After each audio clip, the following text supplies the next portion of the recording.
Yeah, let's sit and have a chat. I'd love to kind of pick your brain a little bit. So obviously you go by Dave B Sells Chevys on Facebook. So I assume you sell Chevys for a living? Yeah, so I do sell Chevys. I think more than just being a car salesman, I enjoy helping people. I enjoy helping people find a vehicle that's going to fit their families. And I love doing it in a way that's not like the typical car salesman. So what made you get into selling cars? You know, what made you decide, and when did you decide that that was something that you wanted to do?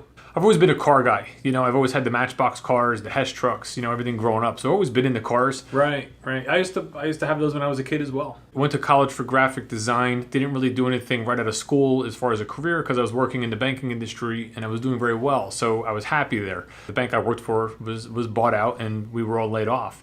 And it was at that point that I took the summer off, and then in the fall, I said, you know what, I'm going to get a job trying to sell cars. I've always been a car fan. If I can sell cars right now, make some money while I figure out what I'm going to do with my life, it'll be a nice 3-4 year experience to get some knowledge and to do something different.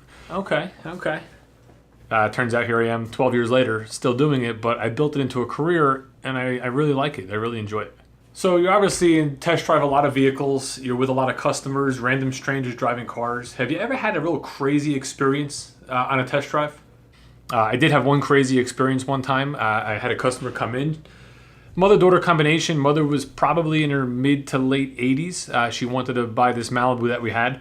And it was funny because when she had come in, the daughter didn't want her to drive a car. And she was kind of telling her mom, you can't drive anymore. This isn't for you. We have to trying to convince her that, maybe her days of driving are over. And this woman did not want to hear it. So I pulled the car around front. We took a look at it. Her daughter didn't want to go on a test drive. And as we got in the car to back up out of a parking spot, the woman never even looked. So I was on my guard. And you got to kind of have eyes for your customer. There was no one really around, so I kind of let it slide and figured this is my wake-up call. Let me just make sure I know what she's going to do. And sure enough, as she kind of pulled out to make a turn, she thought she was going to not be able to clear a car that was parked a couple spots over, so she went to hit the brake, but she hit the gas. The car lunges forward. She panics. Wow. Her foot's going back and forth, between the gas and the brake pedal, trying to figure out what and how she can stop the car. And every time she would hit a pedal, it was the gas. Wow. So as the car was going right towards Route 10 out of our exit, I kind of told her to steer towards the curb, and she did. And when we kind of jumped the curb, it was slowed enough that I can throw the car in the park. How about on a monthly basis, how many cars do you sell? What was the best month you had, the worst month you had? Yeah, so I definitely remember my worst month. It was November of 2008. The economy was basically crashing. It was the credit crunch. I think that month I talked to 13 people and sold 6 cars. It was absolutely horrible. And then, funny enough, the market reopened back probably January, February into March. And I can't find the records. I got to look it up, but I'm almost certain March of that year I did 28 cars, which was my best month. So it's interesting how one month you can go from the lowest low and a couple months later to the highest high, but that was really market driven and economy driven.